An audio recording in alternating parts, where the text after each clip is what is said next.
చెప్పండి ఏంటి? రాజారాం, ఇది నా ఏరియా. ఈ పని కాంట్రాక్ట్ నాది. నువ్వెక్కడికి రావడం పద్ధతి కాలేదు. పద్ధతి? సడన్ గా రేట్లు పెంచడం పద్ధతిగా ఉందా? ఆకలితో మాడుతున్న వాళ్ళ కడుపులు కొట్టడం పద్ధతిగా ఉందా? అసలు పద్ధతి గురించి నాలాంటి పద్ధతి గల మనిషితో మాట్లాడడం బొత్తిగా పద్ధతిగా ఉందిరా? అవునండి, అస్సలు లేదండి.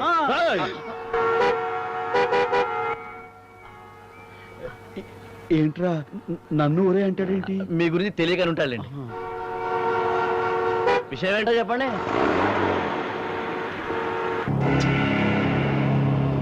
చెప్పడానికి ఏం లేదు. ఇక్కడి నుంచి వెళ్ళకపోతే చూసుకోవడమే. Ladies What's happening? What's the problem? Rich poor center fighting. Rich and poor. This is not my problem. రోడ్డు మధ్యలో వెహికల్స్ ఆపేసి గొడవ ఏంటి? ముందు అర్జెంట్ గా ట్రాఫిక్ క్లియర్ చేయండి. 5 minutes waiting. No, I cannot wait. ముందు ట్రాఫిక్ క్లియర్ చేయండి ప్లీజ్. రేయ్, నీకు తెలుసుగా లేడీస్ తో డీలింగ్ అంటే నాకు టెన్షన్ ఎక్కువ. ఇక్కడ నేను మేనేజ్ చేస్తాను, నువ్వు మేనేజ్ చేసుకో. నేను చూసుకుంటాను కదా. మేడం, మీరు కొంచెం పక్క వస్తారా? మీతో కొంచెం మాట్లాడు. What? మా వాడు మీతో కొంచెంసేపు. అవునండి, మీతో కొంచెం మాట్లాడు. మీరు చూసుకోండి. పదండి మేడం. రాజారాం బాబు, ముందు ముందు ఇలాంటివి రాకుండా మీరే మాకు దారి చెప్పారు. అలాగే ఇంకా నేను. అవును బాబు, ఈయన గారికి ఆశ ఎక్కువైపోయి మాకు పనులు లేకుండా చేశాడు. మేమంతా ఏమైపోవాలి? మా ఊసరు ఊరికే పోదు, మట్టి కొట్టుకుపోతాడు.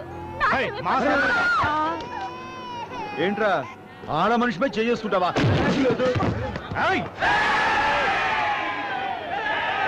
ఆగండి, ఉరుకోండి. ఇలాంటి వాళ్ళతో మీకు పని ఏంటి? వెళ్ళి మీ పని మీరు చూసుకోండి. పోండి. వస్తాను, ఎవడు అడ్డు వస్తాను. త్వరగా త్వరగా త్వరగా దించండి.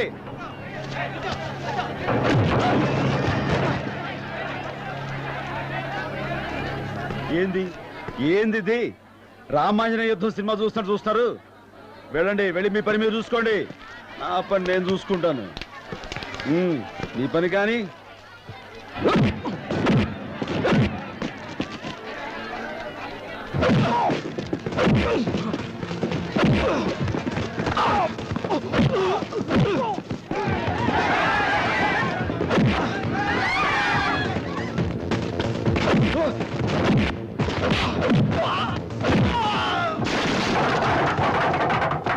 ఆ గొడవపడే డ్రైవర్ చాలా మంచి మనిషిలో ఉన్నాడే. డ్రైవర్ కాదమ్మా, 40 లారీలు ఉన్న రాజారాం ట్రాన్స్పోర్ట్ కంపెనీకి ఓనర్.